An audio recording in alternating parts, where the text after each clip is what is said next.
Chaos. Le mot est dans la bouche de tous les témoins présents en Irak durant l'été 2004.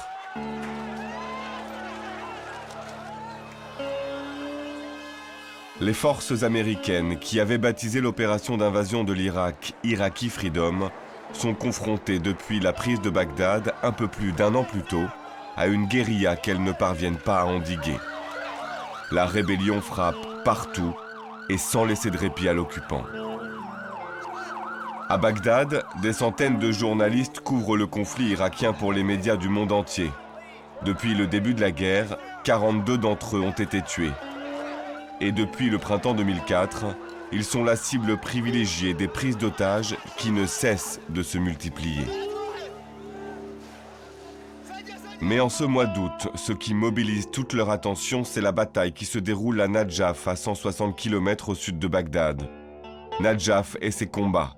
C'est là que Georges Malbruno du Figaro et Christian Chesneau de Radio France Internationale demandent à leur chauffeur Mohamed Al-Joundi de les conduire au matin du 20 août.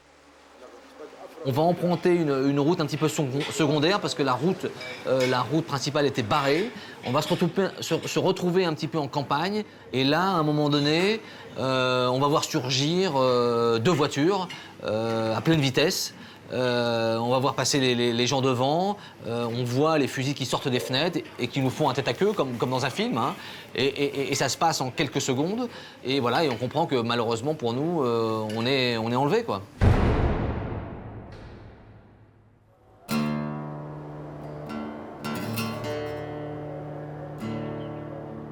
Otages, le cauchemar absolu dans le chaos irakien. Les représentants français sont tolérés sans plus. Les services de renseignement ne disposent pratiquement pas de contact sur le terrain. D'autant que la résistance irakienne est en fait une myriade de mouvements hétéroclites, souvent antagonistes, auxquels se mêlent des groupes mafieux qui prospèrent en enlevant les étrangers pour les revendre aux plus offrants. Une situation particulièrement dangereuse pour Mohamed Al-Joundi, le chauffeur de Chesneau et Malbruno, est aussi un ancien colonel des services de renseignement de Saddam Hussein. Lorsque nous avons été enlevés, jetés dans des coffres de voiture et enfermés dans notre premier lieu de détention, la première chose que j'avais dite à Georges et Christian, c'était « Je suis votre chauffeur, rien d'autre, d'accord ? Juste votre chauffeur, Abou Ayman.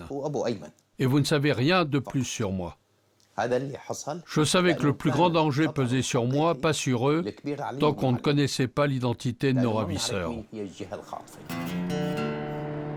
Qui, dans ce capharnaüm irakien, détient les 3 hommes? Où les chercher? Et avec qui entamer une négociation? À Paris, le gouvernement est pris de court. À l'époque, Michel Boyon est le directeur de cabinet de Jean-Pierre Raffarin à Matignon. C'est lui qui va devoir gérer ce que l'on appelle déjà la crise des otages. Oui, ça a été de la surprise. On ne comprenait pas très bien. On comprenait d'autant moins que la France ne participait pas aux opérations militaires en Irak, donc elle ne pouvait pas être a priori soupçonnée de quoi que ce soit, à la différence d'autres États occidentaux. Et donc immédiatement, on a mis en place un premier dispositif qui s'est traduit par des réunions de ministres qui ont eu lieu dès le lendemain à Matignon. Il faut réagir, et vite. Aussitôt, la machine complexe du renseignement à la française se met en branle. Le satellite Helios est repositionné au-dessus de l'Irak. La direction du renseignement militaire, qui exploite les données du satellite espion, déploie ses grandes oreilles sur Bagdad. Déjà, la DGSE, Direction Générale de la Sécurité Extérieure, a mobilisé une centaine d'agents, tant à Paris que sur le terrain. On active toutes les sources, on suit toutes les pistes.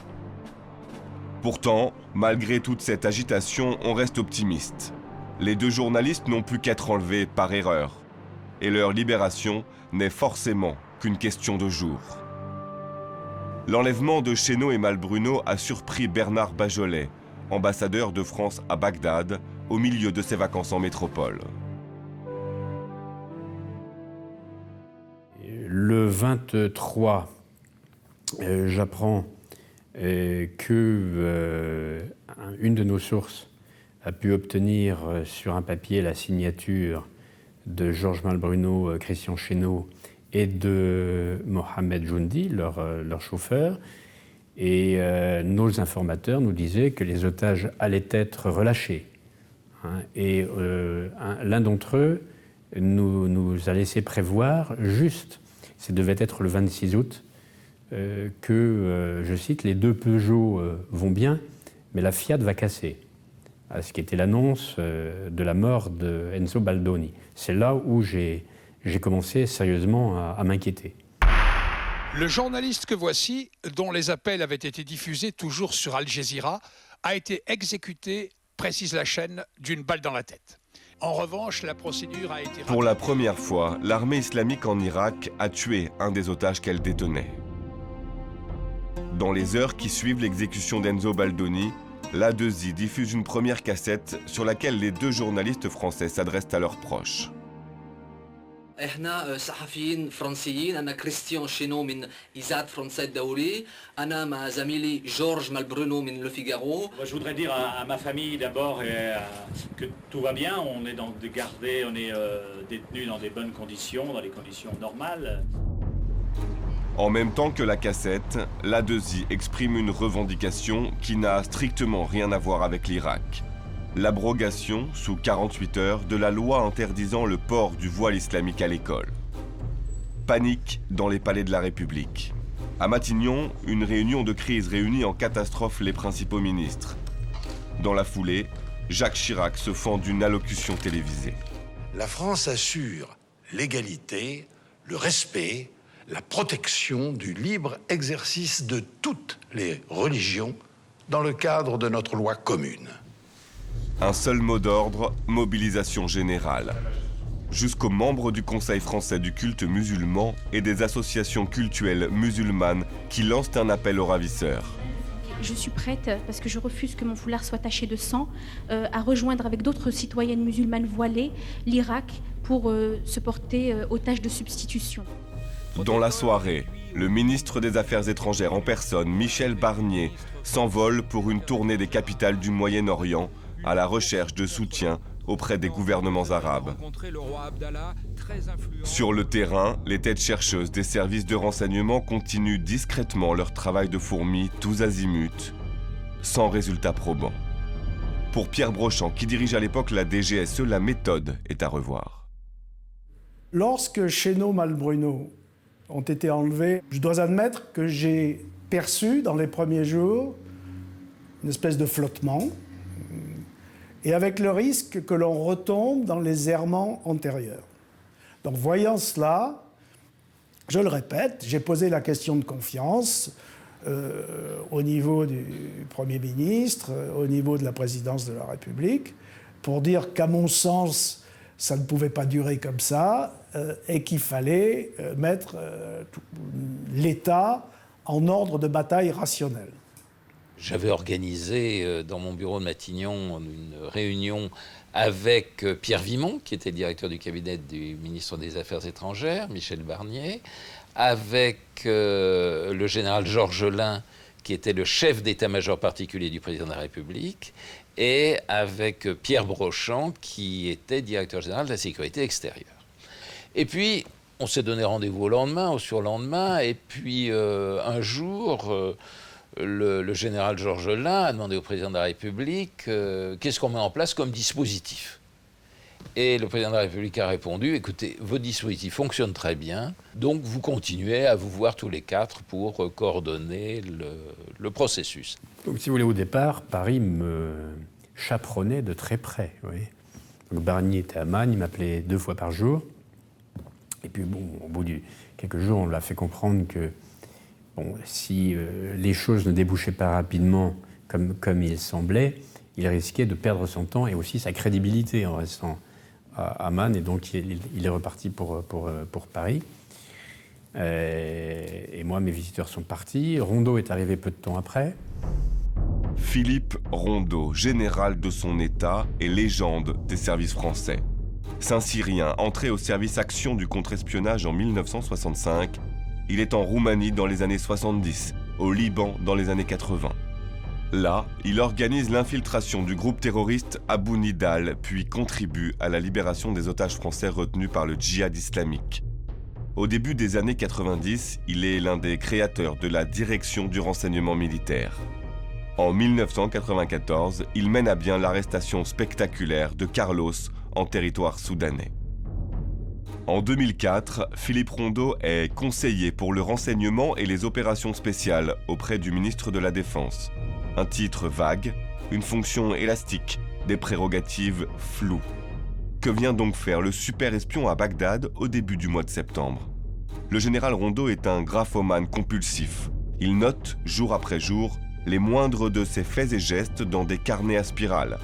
À la date du 2 septembre, il écrit « Aller à Bagdad, explorer Hezbollah sur place, voir des GSE pour mise au point. » Rondeau avait fait croire qu'il était déjà en Irak. Et c'était paru dans la presse. Donc, fureur à Paris, et on l'envoyait là-bas, en quelque sorte, pour justifier a posteriori les déclarations qu'il avait faites.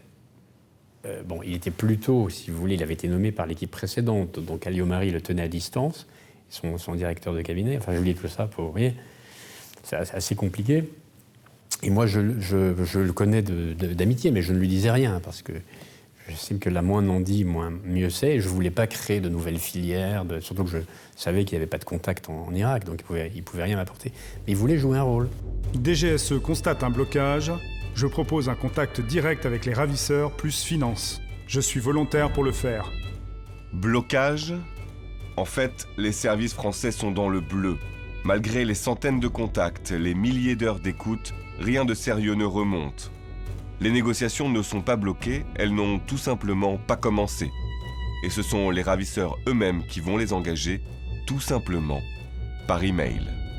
Et donc voilà, je reçois les premiers messages informatiques sur mon ordinateur. Ensuite, j'ouvre une adresse anonyme en arabe sur laquelle vont être communiqués les messages suivants des ravisseurs. Il y a eu plusieurs étapes dans les revendications. Donc la première, c'était la plus idéologique, qui était l'abrogation de la loi sur le voile. Après est apparue une demande touchant au fait qu'il ne fallait pas que la France change de position en Irak. Et alors après, on est passé sur un terrain voisin du précédent, mais plus limité, qui était « nous voulons que la France prenne l'engagement de ne pas former en Irak, sur le territoire irakien, sur le sol irakien, des policiers ou des gendarmes irakiens ». Et le 27 septembre, exactement, les ravisseurs me disent « voilà, les 2 premières étapes ont été accomplies. Maintenant, si vous faites la déclaration que nous attendons sur le 3e point, c'est-à-dire le voile, eh bien la libération des 2 journalistes interviendra aussitôt. » Et là-dessus, Philippe Brett fait une déclaration sur El Jazeera, disant « je suis avec les otages ». Hier soir, la chaîne saoudienne Al Arabiya diffusait une interview téléphonique de cet homme, Philippe Brett. Il s'est présenté à la télévision comme négociateur de la libération des otages français. Philippe Brett affirme avoir rencontré hier les otages avec leurs ravisseurs. Qui est donc ce mystérieux intermédiaire surgi de nulle part au moment même où l'affaire semblait sur le point de se dénouer? Philippe Brett se présente comme un homme d'affaires, ancien nageur de combat, vétéran de la direction du renseignement militaire. Ce qui est certain, c'est qu'il connaît bien l'Irak, pour y avoir emmené sous Saddam Hussein une délégation de députés français, malgré l'embargo qui frappait alors le pays. Parmi ces députés, l'UMP Didier Julia, le plus ancien élu de l'Assemblée nationale. Philippe Brett, qui est mon collaborateur, m'a demandé d'aller sur le terrain. Je sais qu'il est prudent, je sais que c'est un professionnel. Je l'ai autorisé à aller sur le terrain il y a de ça 48 heures. Écoutez, moi, je ne souhaite pas entrer dans une polémique quelconque avec qui que ce soit. Je constate seulement que dans les affaires d'otages apparaissent ce qu'on pourrait appeler des parasites. Alors, je ne sais pas trop ce qui les motive. Ça peut être l'appât du gain, ça peut être la gloire médiatique. Ah non, mais nous sommes rentrés dans l'histoire en avertissant d'abord l'ambassade de France à Bagdad, qui n'a pas réagi du tout. N'ayant aucune réponse, on a décidé d'y aller. Et ça a été le premier voyage avec l'avion du président Gbagbo. Voilà. 9 septembre 2004, aéroport du Bourget.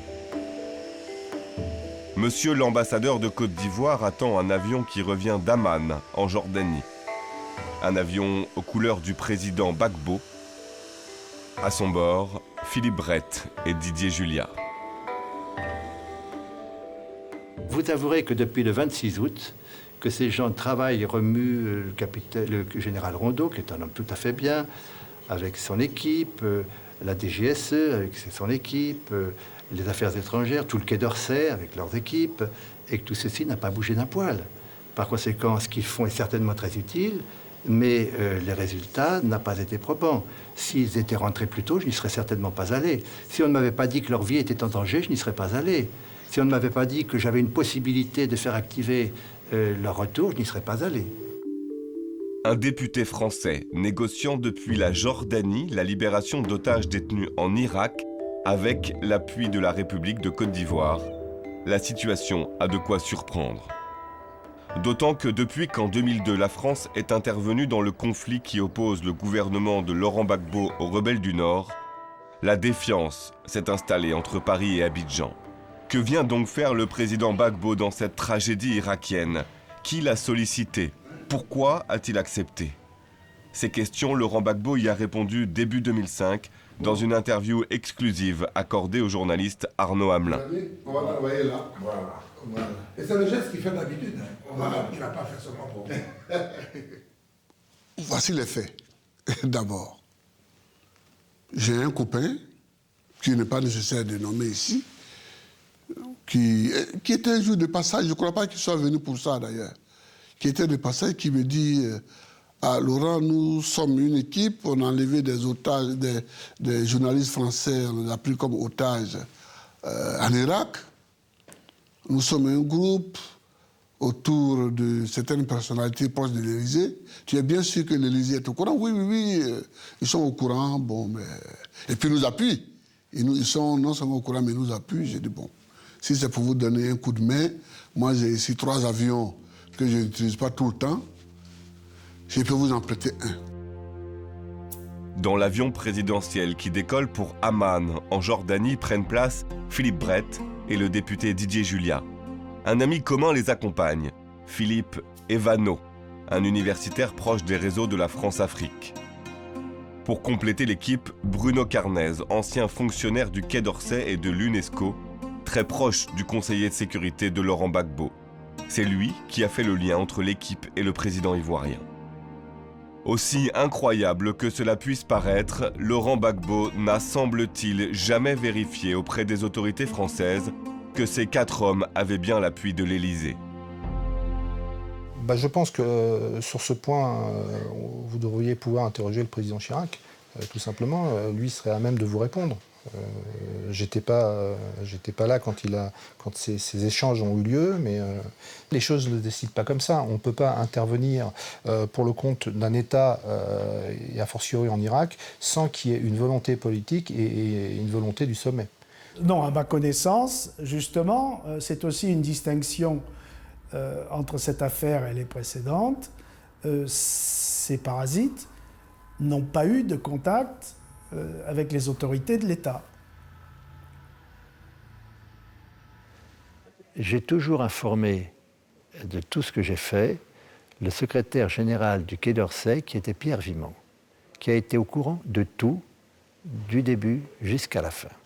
Visiblement, M. Juliat avait une très grande confiance, qui peut s'expliquer, pour les personnes qui travaillaient à ses côtés et qui connaissaient bien l'Irak, c'est un fait. Et donc, je pense que lorsque ces personnes sont venues lui dire « mais nous avons peut-être le moyen de faciliter la libération des otages, M. Julia pouvait légitimement les croire. Je continue de terminer jeu planche, et puis dès que j'ai terminé, on vient faire le... L'équipe Julia, supplétive autorisée des services de l'État, ou pas? Bien malin qui saurait démêler dans cette histoire le vrai du faux. Une chose saute aux yeux pourtant, pendant que l'ambassadeur Bajolet et la DGSE suivent leur piste à Bagdad, le général Rondeau va se positionner à Damas, en Syrie, où il dispose de connexions privilégiées. Et l'équipe Julia se pose en Jordanie pour organiser sa filière. Le dispositif aurait été voulu, il ne l'aurait pas été autrement. Vous aviez les services de la DGSE, les services du renseignement militaire. Enfin bref, vous aviez des services qui ne coopéraient pas les uns avec les autres. Chacun cherchait à tirer la couverture à lui. Et sur place, il n'y avait personne susceptible de prendre des contacts avec les preneurs d'otages. Des contacts, Didier Julia est certain d'en avoir grâce à cet homme, le cher Majid Al-Gaod. Chef de tribu opposé à l'intervention américaine en Irak, il dirige depuis la Jordanie un haut comité des forces nationales contre l'occupation. Si Chénaud et Malbruno sont bien détenus par des résistants, il dit pouvoir les approcher. J'ai rencontré les Français Philippe Brett, Philippe Evano, et je me souviens aussi avoir rencontré à cette époque le député Didier Julia. Ils nous ont expliqué qu'ils avaient été envoyés par le président Jacques Chirac, le président de la République française. Au début, quand ils sont arrivés, je n'étais pas vraiment chaud. Je n'avais pas très envie de les aider. Et puis, ils ont expliqué qu'ils étaient officiellement envoyés par le président Jacques Chirac. Et là, j'ai fini par accepter. Oui, ce haut comité des forces qui luttent contre l'occupation pour la résistance, je sais quoi, est une chose qui exerçait en chambre depuis un hôtel de Damas qui n'avait aucune espèce d'impact sur place. Cher Majid et son comité, des tigres de papier? Ou bien des intermédiaires fiables dans l'imbroglio de la résistance irakienne? Ce qui est certain, c'est que fin septembre 2004, les événements se précipitent. Et que les seuls témoins directs de ces événements en sont les protagonistes, au premier rang desquels le cher Majid Al-Gaod et Philippe Brett. Et donc, nous avons commencé par prendre des contacts avec les différents groupes qui étaient sur place. À cette époque, il y avait principalement dans la résistance deux tendances. D'un côté, les religieux, et de l'autre, les anciens militaires de Saddam. Nous étions beaucoup plus proches des militaires. Les anciens généraux de Saddam avaient de l'estime pour nous. Donc c'est par là que nous avons commencé, pour tenter d'arriver jusqu'aux ravisseurs des journalistes. Dans la version des faits que défendent le cher Majid et Philippe Brett, c'est le 27 septembre que ces contacts aboutissent. Philippe Brett prend place dans une voiture conduite par Abou Attir, le chauffeur de Majid Al-Gaod. Il est accompagné de Khaled Jassim, un franco-irakien qui fait le lien entre l'équipe Julia et ses interlocuteurs sur le terrain. Un quatrième homme prend place dans la voiture, un cher de la résistance, surnommé le Chacal. Il les emmène au cœur de Bagdad, dans une villa où se retrouvent les principaux chefs de l'A2I. Objectif, négocier directement la libération de Christian Chénaud et Georges Malbruno. Le lendemain soir, alors que les discussions bloquent toujours sur la question de la preuve de vie que Brett continue d'exiger, il est embarqué dans une voiture déguisée en bédouin pour plus de discrétion. La voiture quitte le quartier Al-Mansour, sort de Bagdad vers le nord-est. Une soixantaine de kilomètres plus tard, en pleine nuit, Philippe Brett est débarqué ici, à El Karma, un simple hameau regroupant quelques fermes. Il fait nuit. On arrive à un endroit où je suis à une certaine distance que j'ai du mal à évaluer, mais en tout cas 30, 40, 50 mètres, enfin, je ne sais pas, c'est très dur à évaluer, mais une distance en tout cas où l'œil est en capacité d'identifier physiquement, etc. Donc c'est une distance qui n'est pas non plus à 200 mètres. Et là, je suis dans une villa qui est contiguë, etc., et qui surplombe un peu un patio. Un patio où ils sont dehors, voilà, tout simplement. Selon le récit de Philippe Brett, une ultime négociation sur les modalités de libération des otages se tient alors entre lui et la Deuxy. Brett veut ramener les otages vers Bagdad et l'ambassade de France. Les preneurs d'otages refusent. Ils ont un autre plan, en 2 temps. Brett partira en éclaireur et rejoindra la Syrie par Al-Tanf, où il attendra les otages. Un périple de plus de 600 km en zone de guerre. Dans ses carnets, le général Rondeau note à la date du 29 septembre 10h40, téléphone général Georgelin. Perspective syrienne à se placer dans l'opération Brett. Validation présidence de la démarche Brett-Julia. La présidence de la République furieuse n'est pas derrière cette démarche. Dans la foulée, le général est dépêché vers la frontière irako-syrienne. Il venait récupérer des otages. C'est-à-dire ? Je ne sais pas, il faut lui demander. J'ignore ce que venait faire le général Rondeau, mais il venait pour les otages. Je me souviens très bien d'un jour où, à peu près à ces moments-là, avait circulé en provenance de services étrangers un renseignement selon lequel les otages arriveraient à la frontière entre la Syrie et l'Irak dans la nuit vers minuit ou 2 heures du matin. Le général était en Syrie, on lui a demandé d'aller à la frontière. Et tel sur Anne, il ne voyait rien venir, il m'appelait, ici c'est tonton Roméo, non, il n'y a rien, ah bah si, il y a Brett qui est repassé, mais sans les otages, etc.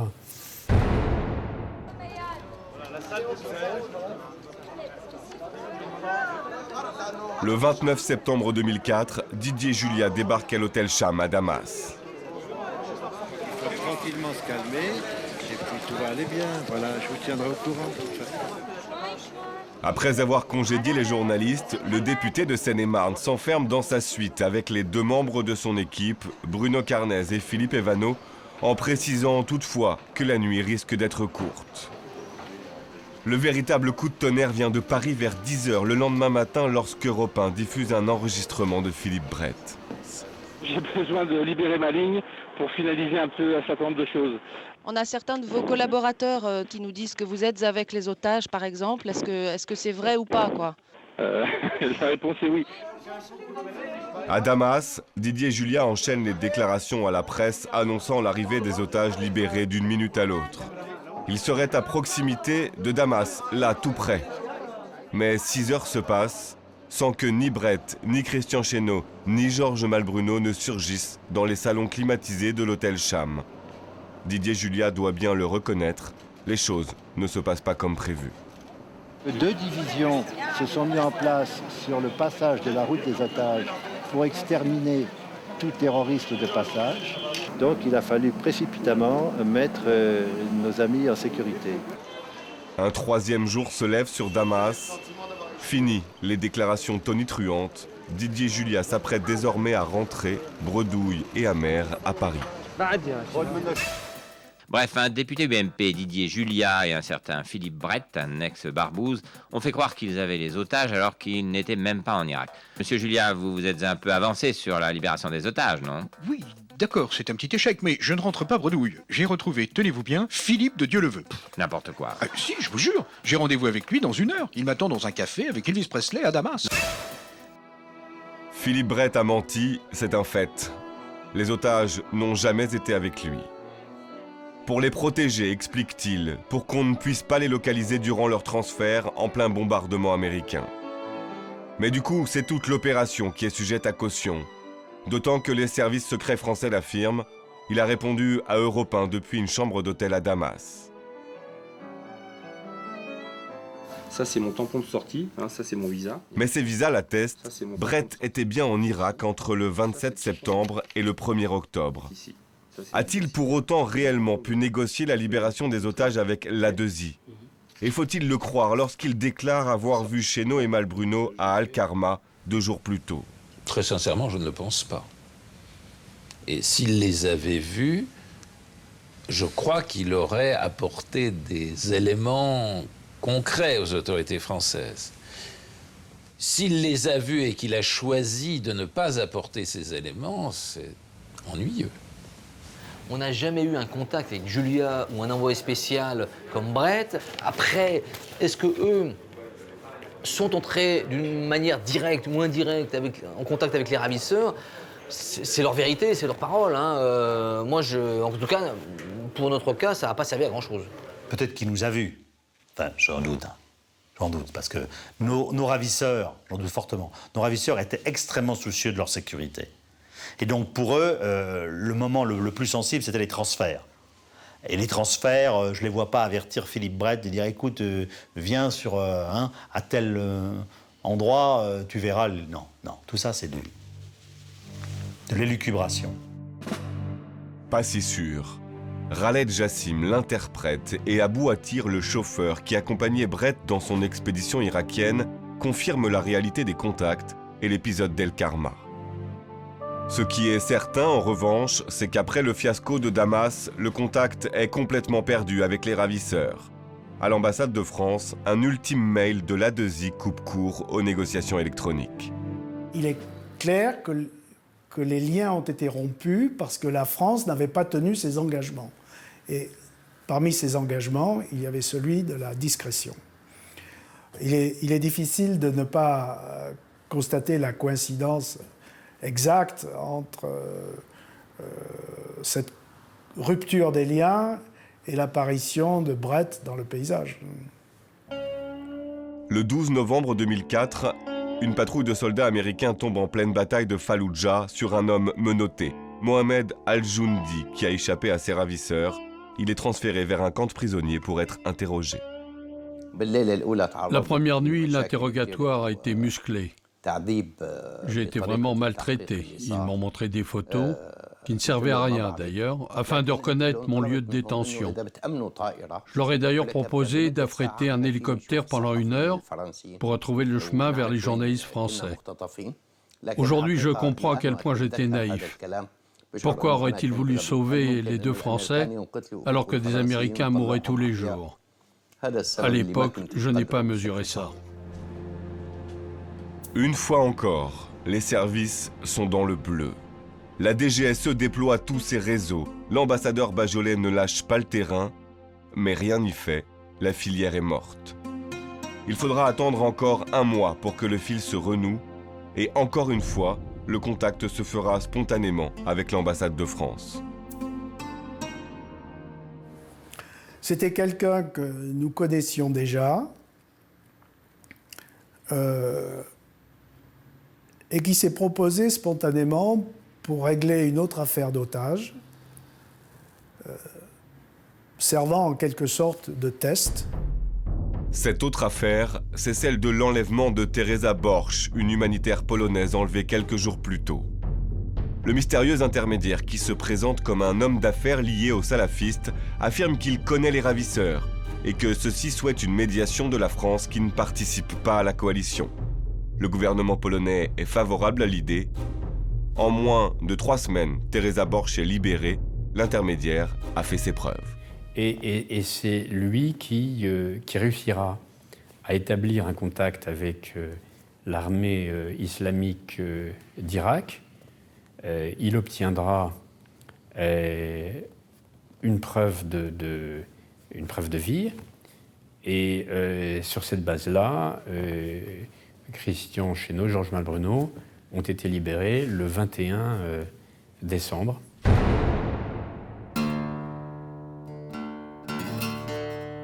Le 22 décembre 2004, Christian Chesneau et Georges Malbruno débarquent au Bourget après 124 jours de détention. Sur le tarmac, Georges Malbruno se lance dans une déclaration indignée à l'adresse de Didier Julia et de son équipe. Dans la presse, le quatuor de Julia est désormais désigné sous le sobriquet de pied nickelé. Michel Barnier demande l'exclusion des députés du groupe UMP à l'Assemblée. Julia rétorque, qualifiant Barnier de ministre complètement nul. Le 27 décembre, Philippe Brett et Philippe Evano sont mis en examen pour intelligence avec une puissance étrangère, un chef d'accusation oublié depuis la Libération. Le 29 décembre, une information judiciaire est ouverte sur le même motif contre Didier Julia. Le 5 janvier, il affirme que des barbouzards ont dérobé dans son bureau de l'Assemblée nationale sa correspondance avec Jacques Chirac. Ce même jour, Florence Aubenas, du journal Libération, est enlevée à Bagdad.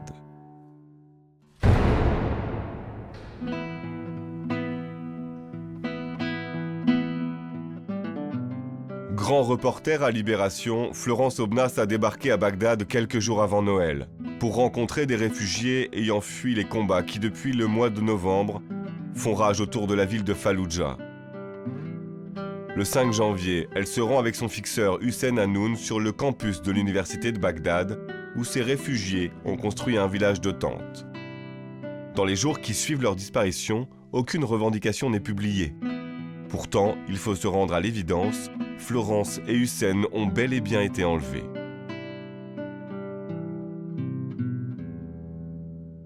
Au début de la gestion de l'enlèvement de Florence, on fait appel au même mandataire qui avait permis de dénouer l'affaire de ces deux confrères.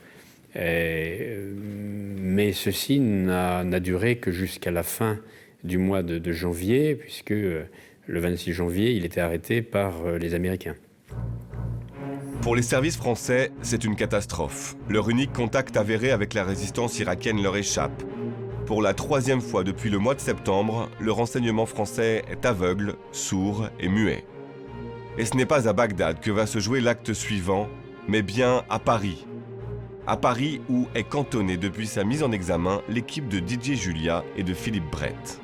Il y a aussi une dimension, je dirais, Julia, dans l'affaire Florence Aubenas, que je connais moi-même moins bien parce que, pour l'essentiel, alors je la connais à travers une vidéo qui a été remise à l'agence Reuters par un type qui boitait le 1er mars 2005. Cette vidéo, finalement déposée à l'agence Reuters de Bagdad, un journaliste français tentait depuis plusieurs jours de l'obtenir. Marc Fauchou, grand reporter à Canal+ et iTélé, qui depuis septembre 2004 suivait l'équipe Julia. Alors que Florence Aubenas a été enlevée il y a pratiquement 2 mois et qu'on n'a pas de nouvelles, mon contact à Paris m'appelle, il me dit qu'il a une bande audio à me faire écouter, je fonce, je l'écoute, c'est Florence Aubenas en pleurs qui en appelle à Didier Julia pour être libérée, j'en crois pas mes oreilles. My name is Florence Aubenas. I'm French. I'm journalist in Libération. Please, help me. My health is very bad. I'm very bad psychologically also. Please, it's urgent now. Help me. I ask especially Mr. Didier Julia, the French deputy. Please, Mr. Julia, help me. It's urgent. Mr. Julia, help me. Diffusée en intégralité sur une chaîne italienne, cette cassette fait l'effet d'une bombe et pose une question. Pourquoi les ravisseurs ont-ils exigé de la journaliste qu'elle lance cet appel pathétique au pied nickelé en chef, Didier Julia? Comment voulez-vous que je le sache? Ou bien ils l'ont fait pour donner plus de crédibilité à la diffusion de la cassette, à l'enregistrement de la cassette, ou bien ils se sont dit que peut-être on pourrait faire intervenir le parlementaire, qui, je le rappelle, avait quand même des attaches en Irak, lui et surtout les gens qui travaillaient à ses côtés. Je n'en sais rien, c'est pas à moi qu'il faut poser la question. Ce qui est sûr, c'est que dans l'affaire de Florence Aubenas, les personnes travaillant aux côtés de M. Julia ont joué un rôle plus important que dans la première affaire. Un rôle, mais lequel? Pris de court, le Premier ministre Jean-Pierre Raffarin apostrophe Didier Julia en pleine Assemblée nationale le lendemain de la diffusion de la cassette. J'ai demandé au directeur général de la sécurité extérieure de prendre contact avec vous, monsieur le député, pour que nous puissions faire en sorte que la République agisse d'une seule direction, sous une seule autorité, sans accepter aucune diplomatie parallèle. J'étais étonné qu'il fasse appel à moi, d'ailleurs, de façon assez spectaculaire. Il aurait mieux fait de prendre son téléphone d'une façon discrète, plutôt que de lancer un appel solennel sur les bancs de l'Assemblée nationale en disant qu'il demandait aux députés, etc. Bon. Raffarin, bon, vous connaissez Raffarin, il n'avait pas eu la meilleure idée que de me demander d'aller voir Julia pour obtenir ces informations qu'il était censé détenir. Alors, ça s'est passé en présence de la cellule, parce que Raffarin avait le bureau à côté, donc il rentrait. On ne pouvait pas concevoir pire humiliation pour ce qui me concernait, puisque je vouais ces gens-là aux gémonies et on me demandait d'aller voir Julia. Donc, j'ai refusé, et il s'en est suivi une discussion un peu tendue avec Raffarin, que j'ai terminée par « Monsieur le Premier ministre, nous n'avons pas la même conception de l'État. » Bon. Beaucoup de bruit pour rien, c'est finalement l'adjoint de Pierre Brochant que rencontre Didier Julia. Une rencontre qui ne débouche sur rien, le député exigeant au préalable l'arrêt des poursuites contre Philippe Evano et Philippe Brett. Philippe Brett, qui s'est vu interdire par la justice de quitter le territoire, mais qui pilote depuis Paris Khaled Jassim, qu'il a dépêché en Jordanie pour nouer le contact avec les ravisseurs de Florence Aubenas. Et ça marche. À la mi-mars, le ravisseur accepte de donner une nouvelle preuve de vie de la journaliste, mais il veut traiter avec un Français, pas avec Khaled. Ce nouvel intermédiaire, ce sera lui. Karim Guelati, franco-tunisien, juriste et chef d'entreprise. Il a connu Philippe Evano sur les bancs de la fac. Par Evano, il a rencontré Brett. Début mars 2005, Philippe Brett le convie à un dîner. À table, la conversation tourne autour d'un seul sujet, qui envoyé en Jordanie pour récupérer une preuve de vie de Florence Aubenas. Et puis vers minuit, leurs 4 regards se tournent vers moi et me disent « Mais tu parles arabe? Qu'est-ce que tu fais dans les prochains jours ?» Je lui ai dit « Non, attendez, je ne vais pas aller à Amman. Tu vas là-bas, tu vas à l'hôtel, il faut juste prendre le CD-ROM, tu checkes sur ton ordinateur que c'est bien la preuve de vie et tu te pointes. » Je dis « Non, mais attendez, moi je rentre pas, c'est pas mon métier, c'est pas mes affaires, je rentre pas dans cette histoire-là. » Bon, finalement, j'y vais. Débarqué à Amman, Karim rejoint Khaled Jassim et Abou Attir, l'intermédiaire et le chauffeur de Philippe Brett. Mais le temps passe et rien ne vient. Au bout de 3 jours, Karim Guelati décide qu'il perd son temps. Avant de partir, il laisse son numéro de téléphone à Abou Attir. Je rentre à Paris, 3 jours après, je reçois un coup de fil d'un type assez vindicatif. On l'a appelé l'imprécateur. Enfin, on l'a appelé, c'est pas moi qui l'ai appelé comme ça. Il a été appelé l'imprécateur et je comprends pourquoi. Assez vindicatif, en me disant que ça va pas bien, que ceci, que cela. Enfin bref, tout un discours très politisé. Et me disant que, voilà, il faut faire quelque chose pour Florence Aubenas, tout ça. Je dis, écoute, ouais, moi je veux bien te croire, hein, mais si t'es le ravisseur, passe-la moi. Téléphone. Enfin, Rissel Assaouteya en arabe. Enregistre-moi un message sonore.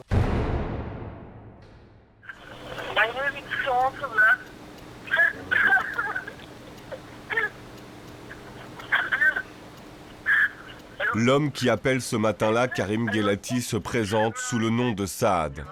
Il affirme être le boss, celui qui tient la vie de Florence Aubenas entre ses doigts. Il exige que Guelati le mette en contact avec les autorités françaises au plus haut niveau pour négocier. Karim Guelati convient d'un nouveau rendez-vous téléphonique le même jour à 17h.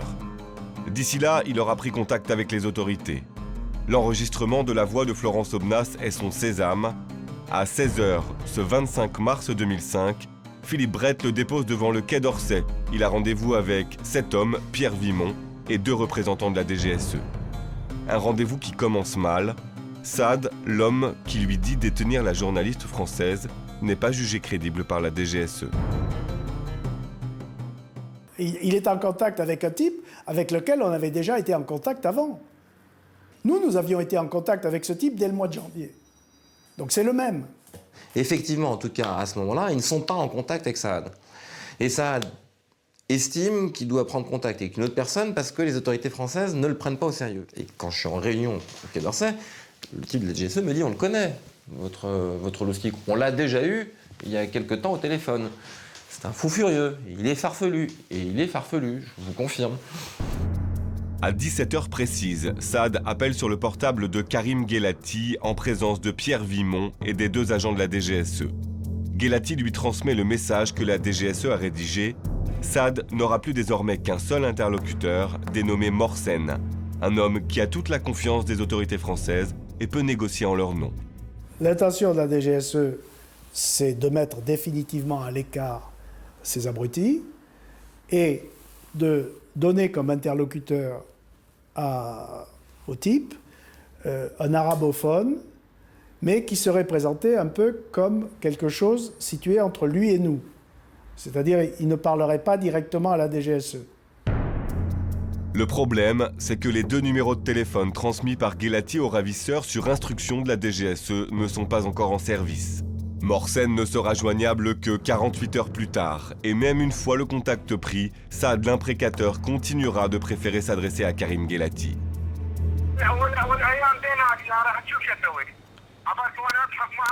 لا تضحك معنا وأنا أعرف أن لا اسمعني. C'est délirant, c'est-à-dire qu'en fait, à chaque fois, il m'appelle, avant d'appeler Morsen, il m'appelle à chaque fois pour me redemander les numéros, donc manifestement, il les a pas sur lui. Mais il me raconte, il m'a demandé ceci, il m'a demandé cela, ils exigent ceci, ils se foutent de ma gueule, mais c'est qui ce mec, mais trouve-moi quelqu'un d'autre, etc. Et à chaque fois, je lui dis, je le renvoie. وعلاه اخر علاه ما تفهمتوش مع محسن البارح؟ محسن يقول ثلاثة ملايين وانتم ما تحبوش 3 ملايين ما تقبلوش. لا ما نحب 16 $50 اقل. Saad veut de l'argent, beaucoup d'argent. L'enlèvement de Florence Aubenas n'a visiblement rien de politique. Courant avril, les contacts cessent brutalement. Saad n'appelle plus, ne répond plus. Pourquoi?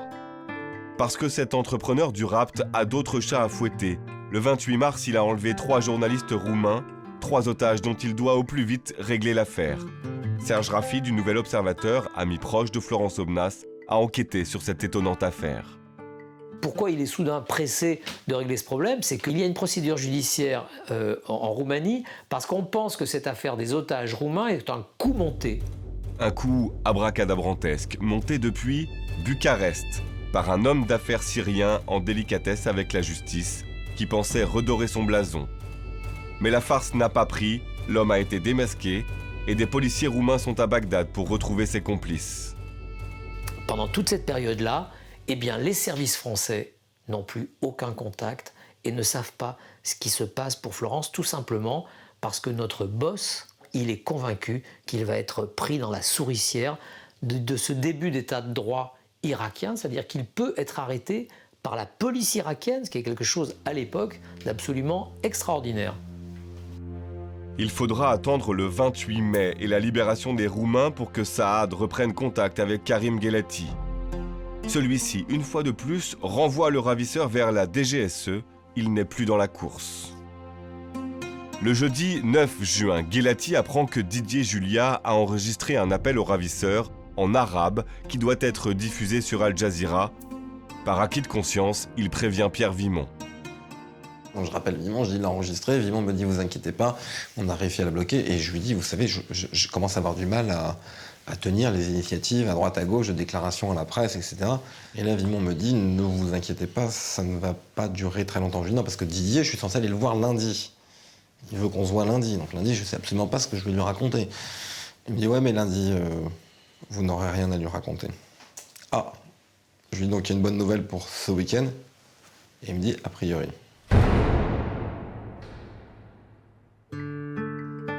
Le 11 juin 2005, Florence Aubenas et Hussein Hanoun sont libres. Une rançon a-t-elle été versée? La France le nie, mais le Times de Londres et les services de police irakiens évoquent un versement de 8 millions d'euros. Le 12 juin, ils sont à Paris. Le 14, Florence Aubenas donne une conférence de presse au Press Club. Elle décrit à ses confrères des conditions de détention épouvantables. Elle ne veut pas s'étendre sur son appel à Didier Julia. Elle ne se souvient pas des otages roumains.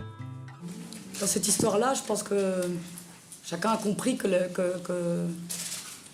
situation est délicate. Voilà, moi, j'ai été détenue avec Hussein. Voilà, moi, c'est ce que je peux dire. Et je ne dis pas ça aujourd'hui parce que les autorités françaises me l'ont demandé. C'est une chose que j'ai entendue. Ce n'est pas le cas. Voilà, si le nombre de fois vous me poserez la question, j'ai cette espèce de réponse type, j'espère de dire j'étais avec Hussein. J'ai été détenue avec Hussein, c'est ma réponse. Après sa libération, Florence Aubenas reprendra son travail sur le procès d'Outreau qu'elle couvrait déjà avant son départ en Irak. Elle refusera toujours de s'exprimer sur son expérience d'otage. Christian Chesneau et Georges Malbruno, eux, publieront un livre d'enquête sur les conditions de leur enlèvement et de leur libération. Mohamed Al-Joundi se réfugiera à Paris avec la promesse du gouvernement français de l'aider à prendre un nouveau départ. À ce jour, cette promesse n'a pas été tenue. En mars 2006, les poursuites engagées contre Philippe Brett et Philippe Evano s'achèveront sur un non-lieu. Didier Julia ne sera jamais poursuivi, il sera réélu député de Seine-et-Marne en 2007. Michel Boyon sera nommé à la tête de Réseau Ferré de France en juin 2005, puis à la présidence du Conseil supérieur de l'audiovisuel en 2007. Pierre Brochant prendra sa retraite de la DGSE en 2008. Il sera fait commandeur de l'Ordre national du mérite en 2009. Bernard Bajolet deviendra en 2008 le premier coordinateur du renseignement auprès de l'Élysée. En février 2011, il redeviendra ambassadeur de France, mais cette fois à Kaboul, en Afghanistan.